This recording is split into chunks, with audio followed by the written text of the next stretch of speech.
નમસ્કાર વિદ્યાર્થી મિત્રો, સ્વાગત છે આપનું આજના લેક્ચરમાં।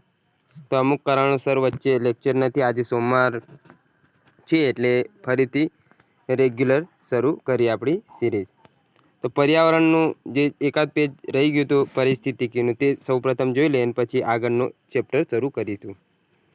તો અનુકૂલનને સંલગ્ન વિવિધ શબ્દાવલીઓ આપણે જોવાના છીએ। તો સૌપ્રથમ છે એમાં અનુકરણ, મિમિક્રી એને અંગ્રેજીમાં કહેવામાં આવે છે।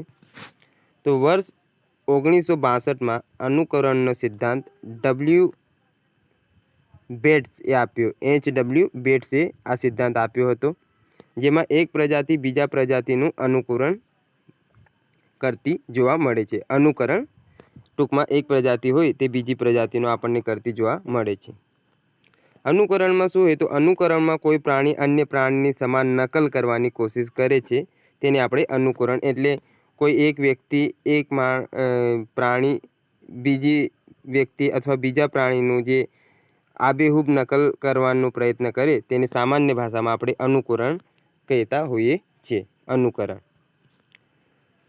સમાન નકલ કરવાની કોશિશ કરે છે। આ નકલ દેખાવ, વર્તન, અવાજ અથવા ગંધમાં હોઈ શકે છે। તો આવી રીતે એ અનુકરણ કરતા જોવા મળે છે। ત્યારબાદ જે સુષુપ્ત ડોર્મેન્સી, તો નિષ્ક્રિયતા એ અનુકૂલનશીલ પદ્ધતિ છે, જેમાં સજીવનો વિકાસ વિપરીત પરિસ્થિતિઓમાં અટકે છે અને સજીવ નિષ્ક્રિય થઈ પોતે સુરક્ષિત રહેવા પ્રયત્ન કરે છે। એટલે નિષ્ક્રિય એટલે તે સમયે તે કાર્ય કરવાનું બંધ કરી દેતું હોય છે, તો તેને આપણે નિષ્ક્રિય કહેતા હોઈએ છીએ। સુષુપ્તની અમુક મુદ્રાઓ છે તે આપણે જોવાના છે કે સુષુપ્તમાં શાનો સમાવેશ થાય છે। તો એમાં સૌ પ્રથમ છે આપણે શીત નિદ્રા, હિબેરનેશન જેને અંગ્રેજીમાં કહેવાય। તો શીત નિદ્રા એ એવી અવસ્થા છે જે દરમિયાન પ્રાણી ઊર્જાના બચાવ માટે કેટલાક શારીરિક ફેરફારો કરે છે। શીત એટલે ઠંડુ ને નિદ્રા એટલે જે આપણે ઊંઘ લઈએ તે। તો જે શિયાળામાં ઊંઘ લેવામાં આવે તેને આપણે સામાન્ય ભાષામાં શીત નિદ્રા કહેતા હોઈએ છીએ। શીત નિદ્રા એટલે આપણે જે ઊંઘીએ છીએ એ પ્રકારે નહીં, પરંતુ પ્રાણીઓ એ સમય દરમિયાન નિષ્ક્રિય એટલે કામ કરતાં બંધ થઈ જાય અને એ નિંદ્રામાં જતા રહે લાંબા ગાળા માટે, તે નિંદ્રાને આપણે શીત નિદ્રા કહેતા હોઈએ છીએ। શીત નિદ્રા દરમિયાન પ્રાણીના શરીરના તાપમાનમાં ઘટાડો થાય છે, તેના હૃદયના ધબકારા અને શ્વાસોશ્વાસની પ્રક્રિયા ધીમી કરી ઊર્જાના વપરાશને ઘટાડે છે। તો શરીરનું તાપમાન ઘટી જાય છે, એ ઉપરાંત શું થાય, હૃદયના ધબકારા ઓછા થઈ જાય તો એને એટલી ઊર્જાની ઓછી જરૂરિયાત રહેતી હોય છે।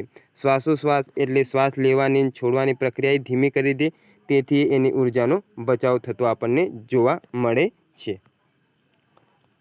આગળ જોઈએ કે શીત પ્રદેશમાં રહેતા પ્રાણીઓના હિમ ન્યુક્લિએટિંગ પ્રોટીન અને ગ્લિસરોલ એટલે આઇસ ન્યુક્લિએટિંગ પ્રોટીન જેને અંગ્રેજીમાં કહેવાય હોય છે, જેથી પ્રાણીઓ 0 ડિગ્રી સેલ્સિયસથી પણ ઓછા તાપમાનમાં તેમના શરીરમાં રહેલ દ્રવ્યને થીજવાની પ્રક્રિયાને અટકાવે છે। તો આ હિમ ન્યુક્લિએટિંગ પ્રોટીન હોય છે, જેનાથી તેમના શરીરમાં જે દ્રવ્ય હોય છે તે થીજી નહીં જતો। 0 ડિગ્રી સેલ્સિયસ કરતાં ઓછું તાપમાન હોય તો આપણે જોઈએ છીએ કે પાણી હોય તે બરફમાં બની જતું હોય છે, તો આટલા ઓછા તાપમાને પણ એ એમના શરીરનું કહેવાય ને કે અંદરનું દ્રવ્ય પ્રવાહીમાં જ જાળવી રાખે છે। ત્યારબાદ છે ગ્રીષ્મ નિદ્રા, તો આ અવસ્થા શીત નિદ્રાની સમાન હોય છે। જેવી રીતે શિયાળામાં જે નિદ્રા લેવામાં આવતી હોય પ્રાણીઓ દ્વારા એને શીત નિદ્રા આપણે કહીએ છીએ, ને આ ઉનાળા દરમિયાન પ્રાણીઓ દ્વારા આ પ્રકારની નિદ્રા આવે તો એને આપણે ગ્રીષ્મ નિદ્રા કહેતા હોઈએ છીએ।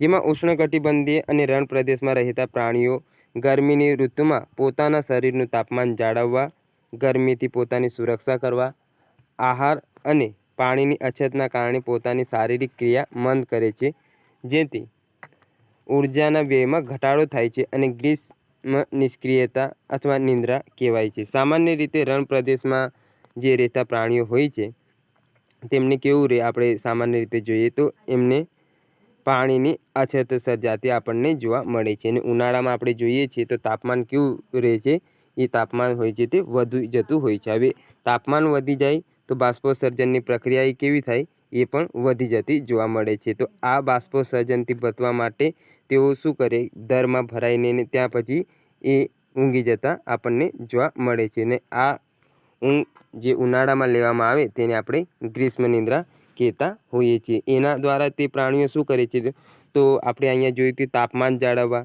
ગરમીથી પોતાની સુરક્ષા કરવા, આહાર અને પાણીની અછતના કારણે આ પ્રકારની ક્રિયા કરે છે.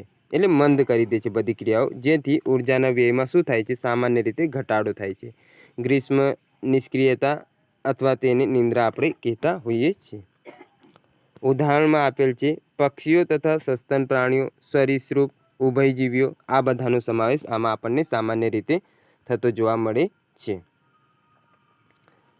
હવે વિશેષમાં આપણે જોઈએ તો દેડકો ઉનાળામાં અને શિયાળામાં જમીનમાં અંદર જાય છે, જ્યાં તે શ્વાસ લેવા સિવાયની અન્ય કોઈ પણ દેહધાર્મિક ક્રિયા કરતો નથી. સામાન્ય રીતે આપણે દેડકા વિશે જોઈએ તો એ ચોમાસામાં જ મોટા ભાગે બહાર નીકળતા આપણને જોવા મળે છે. ઉનાળા અને શિયાળા દરમિયાન ખાસ રીતે તે જોવા મળતા નથી. તો તે શું કરે છે, શીત અને ગ્રીષ્મ નિંદ્રા બંને પ્રકારની નિંદ્રા લે છે, દરમાં જતા રહે છે ને ત્યાં શ્વાસ લેવા સિવાય અન્ય કોઈ પણ પ્રકારની ક્રિયા તેઓ કરતા નથી. એટલે પોતાની ઉર્જા તેઓ બચાવી લેતા જોવા મળે છે, જેને ગ્રીષ્મ સમાધિ અને શીત સમાધિ કહે છે. તે ચોમાસામાં બહાર નીકળી ખોરાક લે છે, માટે દેડકા ચોમાસાની ઋતુમાં જોવા મળે છે.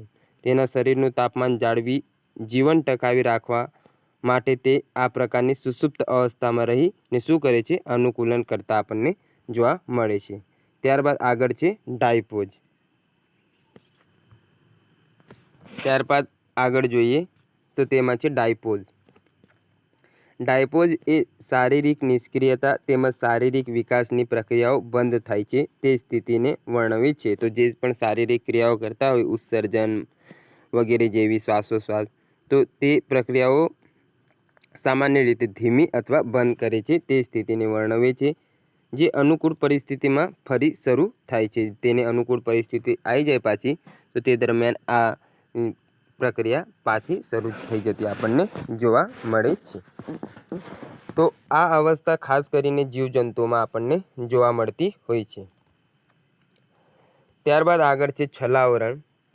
સજીવો શિકારથી બચવા માટે તેના રંગો કે ભૌતિક બંધારણમાં ફેરફાર કરીને આસપાસના વાતાવરણ અનુસાર ભળી જાય છે, જેને છલાવરણ તરીકે વ્યાખ્યાયિત કરવામાં આવે છે. તો શું કરે, તો જે શિકારી હોય તો તેનાથી બચવા માટે તેના રંગો કે ભૌતિક જે બંધારણ હોય તેમાંથી થોડું ઘણું ફેરફાર કરી દે ને આસપાસનું જે વાતાવરણ હોય તે અનુસાર તે ભળી જાય, તો તેને આપણે છલાવરણ કહેતા હોઈએ છીએ. ત્યારબાદ છે ચેતવણી રંજક, વોર્નિંગ કલરેશન. કોઈ પ્રાણી પર જોવા મળતી નિશાનીઓ અથવા ચળકતા રંગો જે ચેતવણી દર્શક તરીકે સંભવિત શિકારીઓને ચેતવણી આપે છે કે તે ઝેરી છે, તો તેને આપણે ચેતવણી દર્શક તરીકે ઓળખીએ છીએ. દક્ષિણ અમેરિકામાં ઉષ્ણકટિબંધીય જંગલોમાં ડાર્ટ પ્રજાતિઓના દેડકાઓ ચમકતા રંગના તેમજ ખૂબ જ ઝેરીલા હોય છે. જે દેડકા હોય જે ચમકતા રંગના હોય તો તે સામાન્ય રીતે આપણને એ સૂચના આપે છે કે તે ઝેરીલા છે.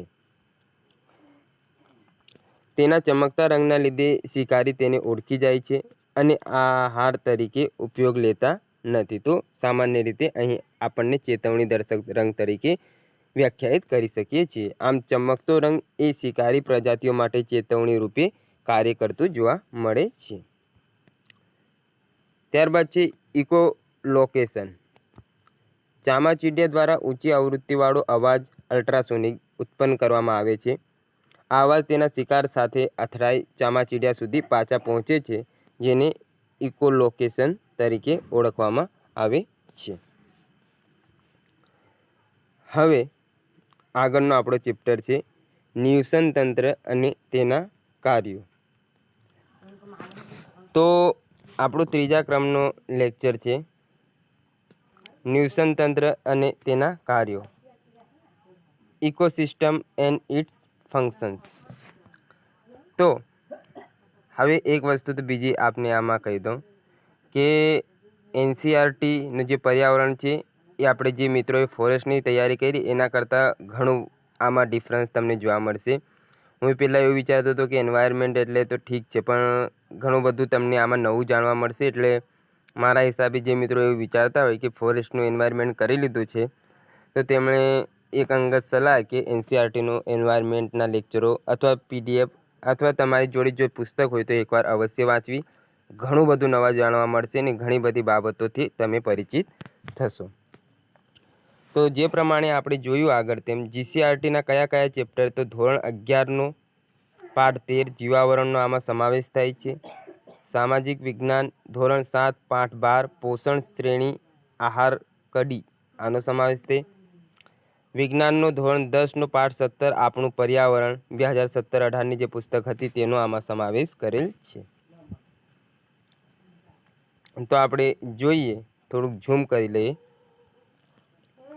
સામાન્ય રીતે મૃદાવરણ, જલાવરણ, વાતાવરણ અને જીવાવરણ આ ચારેય આવરણો મળીને પૃથ્વીનું નિવસન તંત્ર અથવા પારિસ્થિતિકી તંત્ર, જેને આપણે ઇકોસિસ્ટમ કહેતા હોઈએ છીએ, તે બનાવતા હોય છે. જલાવરણ એટલે જેમાં જળનો સમાવેશ થાય છે તે. મૃદાવરણ એટલે માટી. વાતાવરણ એટલે આપણે આસપાસ જે આવેલ છે આવરણ તે. અને જીવાવરણ આ બધાથી મળીને જે આવરણ બને તેને જીવાવરણ કહીએ છીએ. તો આ ચારોય આવરણો પાછા બને તો તે નિવસન તંત્ર અથવા પારિસ્થિતિકી તંત્ર, જેનો ઇકોસિસ્ટમ અંગ્રેજીમાં કહેવાય, તે રચતા આપણને જોવા મળે છે. નિવસન તંત્રમાં વનસ્પતિઓ હોય છે, પ્રાણીઓ, સૂક્ષ્મ જીવાણુ અને માનવ જેવા બધા સજીવો તેમજ ભૌતિક પરિસર એકબીજા સાથે આંતરક્રિયા કરે છે અને પ્રકૃતિમાં સંતુલન જાળવી રાખે છે. અર્થાત જૈવિક સમુદાય અને તેમની સાથે સંકળાયેલ ભૌતિક પર્યાવરણ મળીને આંતરક્રિયા તંત્ર બનાવે છે, જેને આપણે શું કહેતા હોઈએ છીએ, આખા તંત્રને નિવસન તંત્ર તરીકે વ્યાખ્યાયિત કરતા હોઈએ છીએ. હવે આપણે જોઈએ નિવસન તંત્રના ઘટકો, કમ્પોનેન્ટ્સ ઓફ ઇકોસિસ્ટમ. તો નિવસન તંત્રના મુખ્ય બે ઘટકો છે, જે સામાન્ય રીતે આપણને ખબર છે, જૈવિક ઘટક ને અજૈવિક ઘટક. જે ઘટકો, હવે જૈવિક અજૈવિક આવ્યું તો કહી દઈએ કે જે ઘટકો સામાન્ય રીતે સતત વિકાસ પામતા હોય છે અને વૃદ્ધિ પામતા હોય છે, એક જગ્યાએથી બીજી જગ્યાએ સામાન્ય રીતે પરિવહન કરી શકે તેને અથવા જઈ શકે તેને જૈવિક ઘટક કહેતા હોય છે. ને આનાથી વિરુદ્ધ જે હોય, જે વિકાસ ના પામે છે તેટલા જ હોય, તો તેને આપણે અજૈવિક ઘટકો કહેતા હોઈએ છીએ.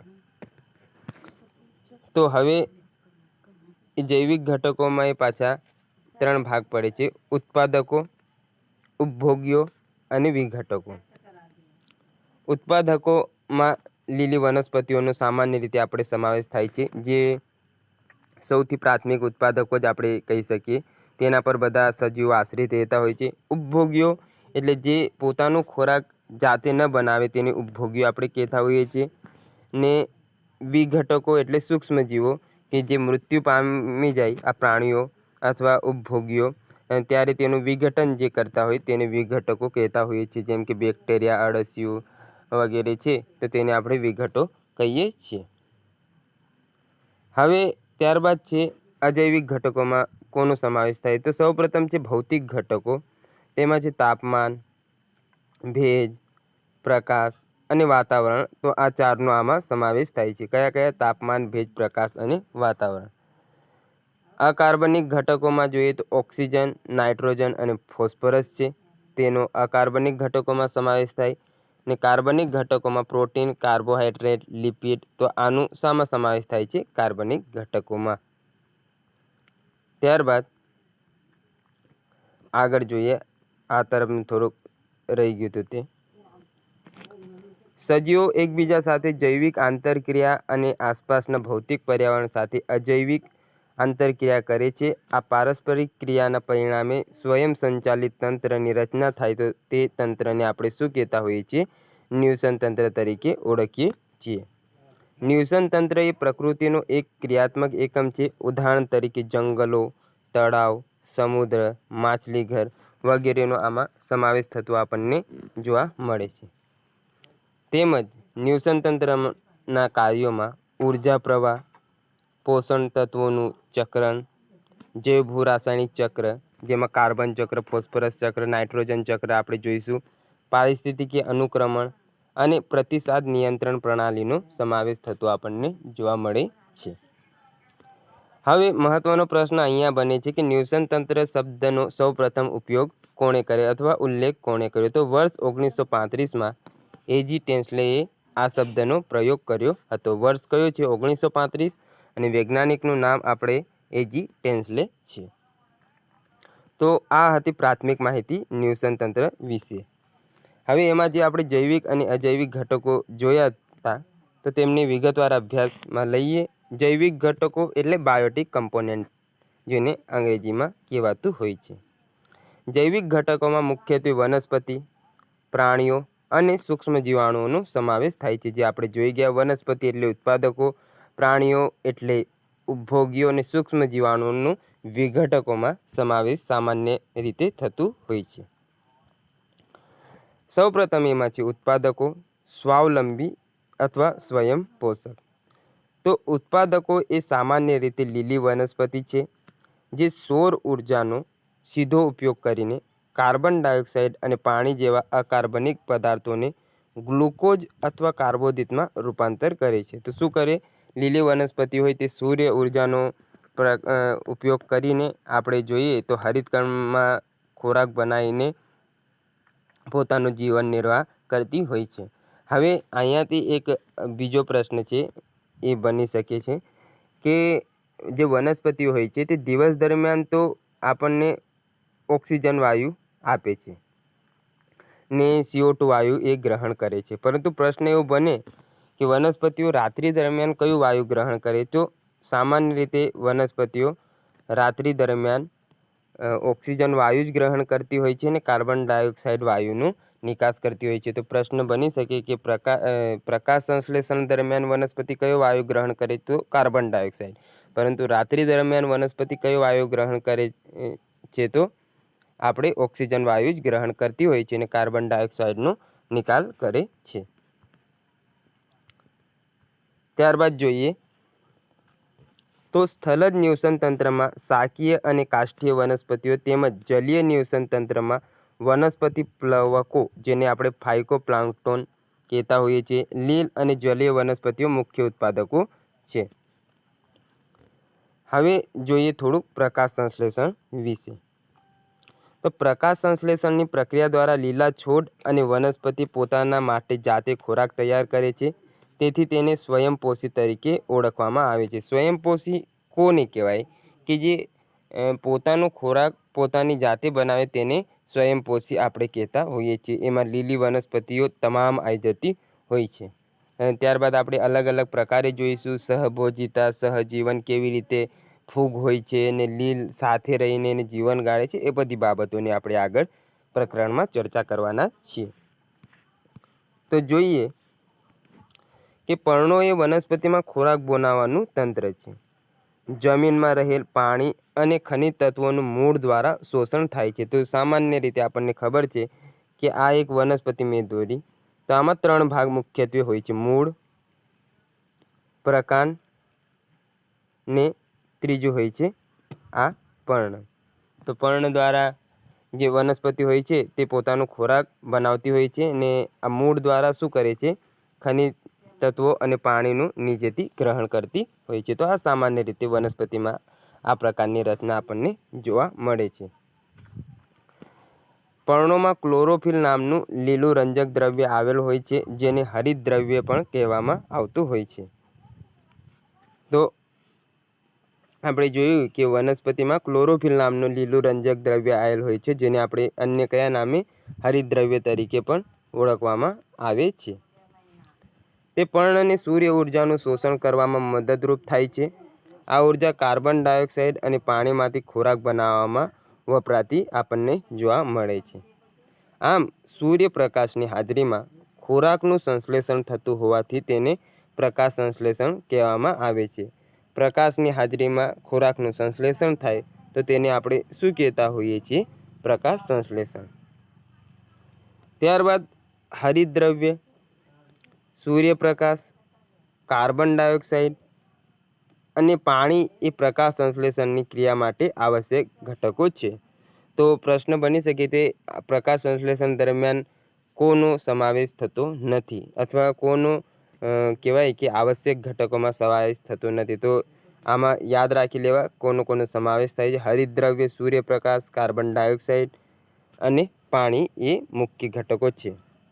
પ્રકાશ સંશ્લેષણ ક્રિયા દરમિયાન ઓક્સિજન ઉપનિપજ તરીકે પ્રાપ્ત થાય છે. તો આ એ મહત્વનો પ્રશ્ન છે, કયો ઘટક આપણને ઉપનિપજ તરીકે પ્રાપ્ત થાય છે? તો તે છે ઓક્સિજન. હવે પ્રકાશ સંશ્લેષણની પ્રક્રિયા જોઈ લઈએ તો 6CO2 + 12H2O ને ક્લોરોફિલ પ્લસ સૂર્યપ્રકાશની હાજરીમાં C6H12O6 જે ગ્લુકોઝ આપણને મળે છે પ્લસ 6O2 ને 6H2O આપણને પ્રાપ્ત થતા હોય છે. તો જેટલું અહીંયા છે તેટલું જ અહીંયા આપણને અલગ અલગ રીતે વિભાજિત થઈને પ્રાપ્ત થતું જોવા મળે છે. રણની વનસ્પતિઓ રાત્રિ દરમિયાન કાર્બન ડાયોક્સાઇડનું શોષણ કરે છે અને એક મધ્યવર્તી નિપજ બનાવે છે. તો આ પાછું નવું આવ્યું કે વનસ્પતિઓ તો સામાન્ય રીતે રાત્રિ દરમિયાન ઓક્સિજનનું જ ગ્રહણ કરે છે, પણ જે રણની વનસ્પતિઓ હોય તે રાત્રિ દરમિયાન કયા વાયુનું ગ્રહણ કરે છે? તો કાર્બન ડાયોક્સાઇડનું. એક મધ્યવર્તી નિપજ બનાવે છે જે ક્લોરોફિલ વડે દિવસ દરમિયાન શોષણ પામેલી ઉર્જામાં કાર્યરત થતી જોવા મળે છે. ત્યારબાદ આગળ છે ઉપભોક્તા, ઉપભોગી, પરાવલંબી અથવા પરપોષી. આ અલગ અલગ એક જ ના નામ છે. ઉપભોક્તા પણ કહી શકાય, ઉપભોગી પણ કહી શકાય, પરાવલંબી પણ કહી શકાય અને એમને પરપોષી પણ કહી શકાય છે. તો બધા પ્રાણીઓ તેમની આહારની જરૂરિયાત માટે પ્રત્યક્ષ અથવા પરોક્ષ રીતે વનસ્પતિ પર આધાર રાખે છે. આપણને બધું એ પણ ખ્યાલ છે કે તમે ગાય જુઓ, ભેંસ જુઓ, બકરી જુઓ, માણસ જુઓ, તો આપણે કોઈક ને કંઈક રીતે વનસ્પતિઓ પર આધાર રાખતા હોઈએ છીએ. તેથી તેમને ઉપભોક્તા કે વિષમપોષી કહેવામાં આવે છે, કારણ કે એ બીજા પાસે પોષણ મેળવે છે. પોતે પોતાનો ખોરાક તો આપણે બનાવતા નહીં કે સૂર્યમાં ઊભા રહી જઈએ ને ઓટોમેટિક પેલા જાદુની જેમ આપણને ઉર્જા મળી જાય, એવું તો કંઈ સામાન્ય રીતે આપણામાં જોવા મળતું નથી.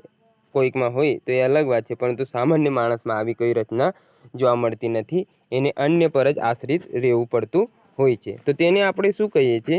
તો ઉપભોક્તા અથવા વિષમપોષીના નામે એમને આપણે ઓળખતા હોઈએ છીએ. ઉપભોક્તાઓએ બે વ્યાપક જૂથોમાં વિભાજિત કરી શકાય છે.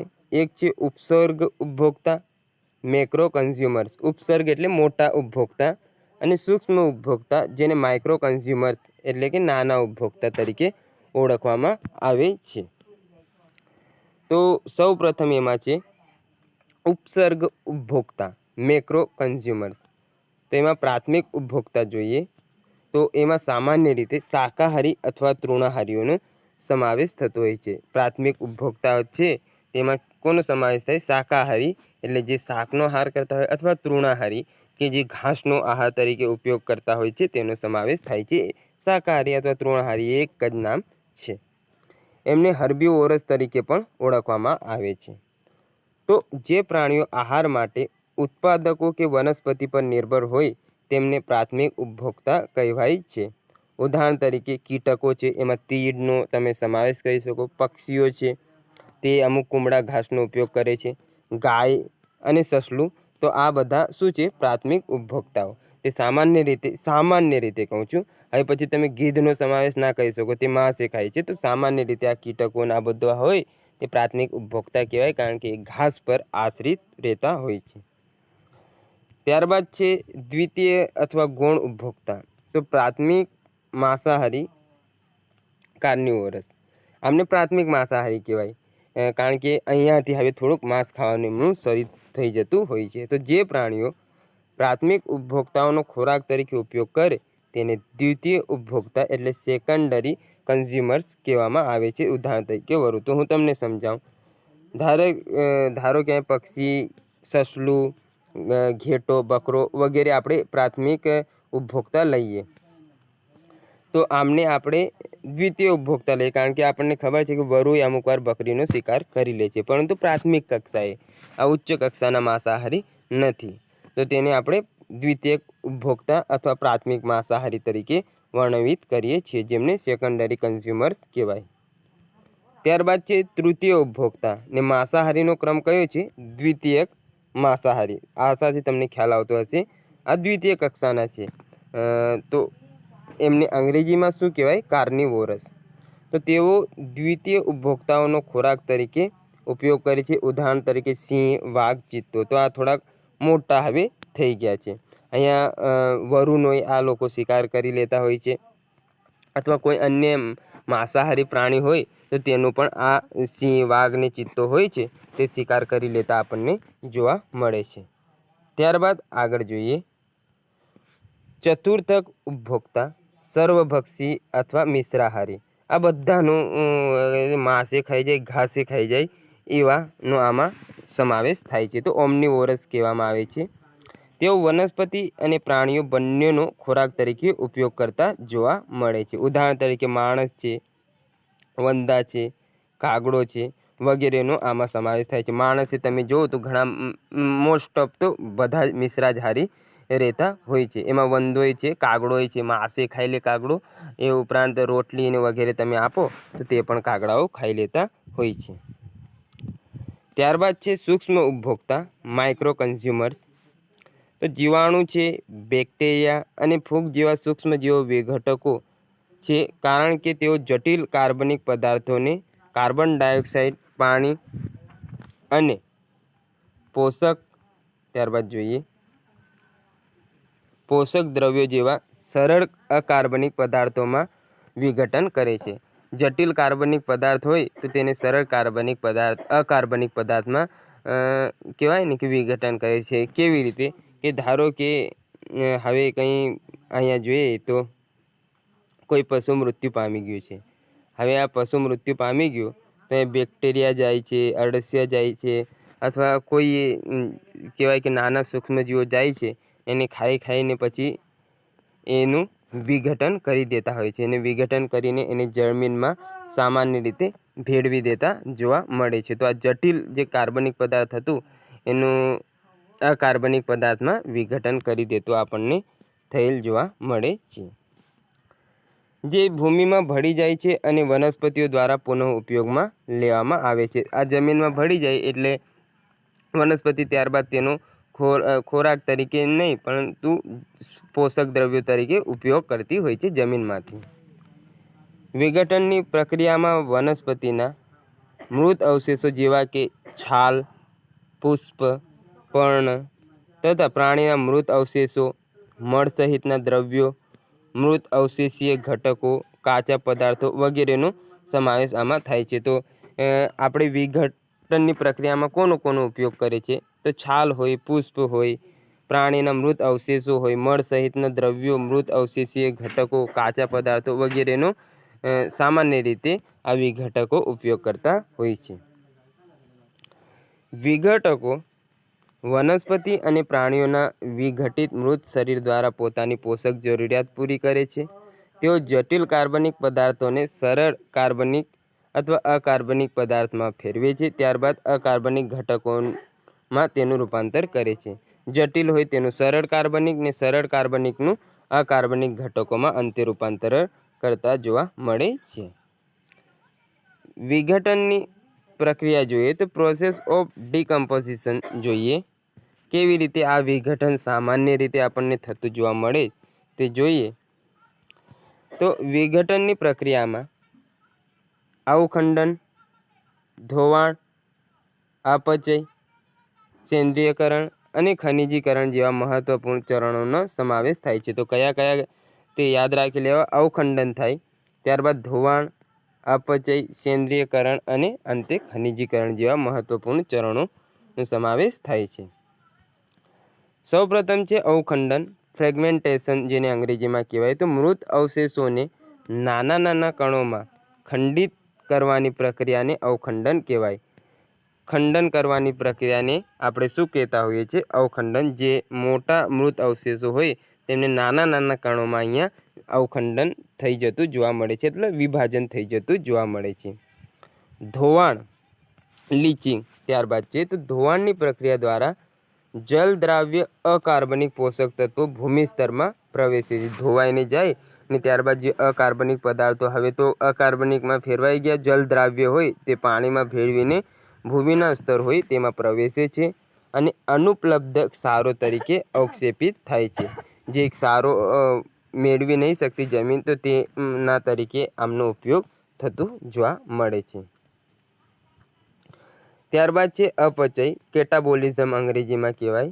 તો મૃત અવશેષીય ઘટકોને બેક્ટેરિયા અને ફૂગના ઉત્સેચકો દ્વારા સરળ અકાર્બનિક પદાર્થોમાં વિઘટન કરવાની પ્રક્રિયાને અપચય કહેવામાં આવે છે. તો જે મૃત અવશેષીય ઘટકો હોય તેમને બેક્ટેરિયા અને ફૂગ હોય તે અમુક ઉત્સેચકોનો ઉપયોગ કરે છે, તેના દ્વારા અકાર્બનિક પદાર્થોમાં એમનું વિઘટન કરી દે તો તે આખી પ્રક્રિયાને આપણે અપચય કહેવામાં આવે છે.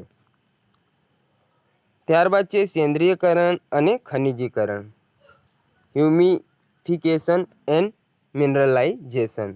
તો જમીનમાં સેન્દ્રિયકરણ દ્વારા ઘાટા રંગના આકારહીન પદાર્થ સેન્દ્ર ખાતરનું નિર્માણ થતું જોવા મળે છે, જે સૂક્ષ્મ જીવાણુકીય ક્રિયાઓ માટે ખૂબ જ પ્રતિરોધક હોય છે તથા તેનું વિઘટન અતિ ધીમા દરે ચાલ્યા કરે છે.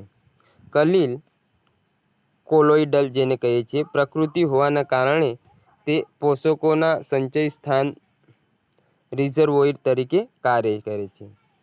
સેન્દ્ર ફરીથી કેટલાક સૂક્ષ્મજીવો દ્વારા વિઘટન પામે છે અને અકાર્બનિક પોષક મુક્ત કરે છે, જેને ખનિજીકરણ કહેવામાં આવતું હોય છે. તો આના વિશે હવે અહીંયા આપણને કંઈ ખ્યાલ આવતું નથી. વિઘટનની પ્રક્રિયામાં ઓક્સિજન આવશ્યક ઘટક છે. તો કયો ઘટક આવશ્યક છે વિઘટનની પ્રક્રિયામાં? તો ઓક્સિજન. વિઘટનનો દર મૃત અવશેષીય ઘટકો અને પર્યાવરણીય કારકોના રાસાયણિક સંઘટકો દ્વારા નિયંત્રિત થાય છે. જ્યારે મૃત અવશેષીય ઘટકો લિગ્નિન અને કાઇટિન સભર હોય ત્યારે વિઘટનનો દર ખૂબ ધીમો હોય છે. લિગ્નિન અને કાઇટિન સામાન્ય રીતે આપણે થોડાક ચીકાશવાળા હોય છે. તો સામાન્ય રીતે આપણે જોઈએ કે કોઈ વસ્તુ ચીકાશવાળી હોય તો તેનું વિઘટન ધીમા દરે થાય છે. તો મૃત અવશેષીય ઘટકોમાં લિગ્નિન અને કાઇટિનની માત્રા હોય તો તેમનું વિઘટન ધીમે થાય છે. અને જો મૃત અવશેષીય ઘટકો નાઇટ્રોજન અને શર્કરા જેવા જલદ્રાવ્ય પદાર્થો સભર હોય ત્યારે વિઘટનનો દર ખૂબ ઝડપી બની જતું જોવા મળે છે. ત્યારબાદ છે અજૈવિક ઘટકો. તો નિવસન તંત્રના અજૈવિક ઘટકોમાં મુખ્યત્વે કાર્બનિક ઘટકો, અકાર્બનિક ઘટકો, પ્રકાશ, તાપમાન, વરસાદ, હવા, ભેજ જેવા ભૌતિક ઘટકોનો પણ સમાવેશ થાય છે. તો જેમાં જીવ ના હોય તેને સામાન્ય રીતે આપણે અજૈવિક ઘટકો કહેતા હોઈએ છીએ. તો એમાં છે કાર્બનિક ઘટકો. તો કાર્બનિક ઘટકોમાં કાર્બોહાઈડ્રેટ, પ્રોટીન, લિપિડ વગેરેનો સમાવેશ થાય છે, જે વનસ્પતિઓ અને પ્રાણીઓમાં રહેલા હોય છે. તો શું શું હોય છે એમાં? કાર્બોહાઈડ્રેટ્સ હોય, પ્રોટીન અને લિપિડ એ વનસ્પતિઓમાં અને પ્રાણીઓમાં રહેલા હોય છે. આ કાર્બનિક પદાર્થો સજીવોના મૃત્યુ બાદ વિઘટન થવાથી નિવસન તંત્રમાં પાછા ભળી જતા જોવા મળે છે. ત્યારબાદ અકાર્બનિક ઘટકો જે છે તે નેક્સ્ટ લેક્ચરમાં ત્યાંથી આપણે કન્ટિન્યુ કરીશું. આજનો લેક્ચર અહીંયા જ પૂરતો આપણે સીમિત રાખીએ. મળીએ નવા લેક્ચરમાં, ત્યાં સુધી જોડાયેલા રહો.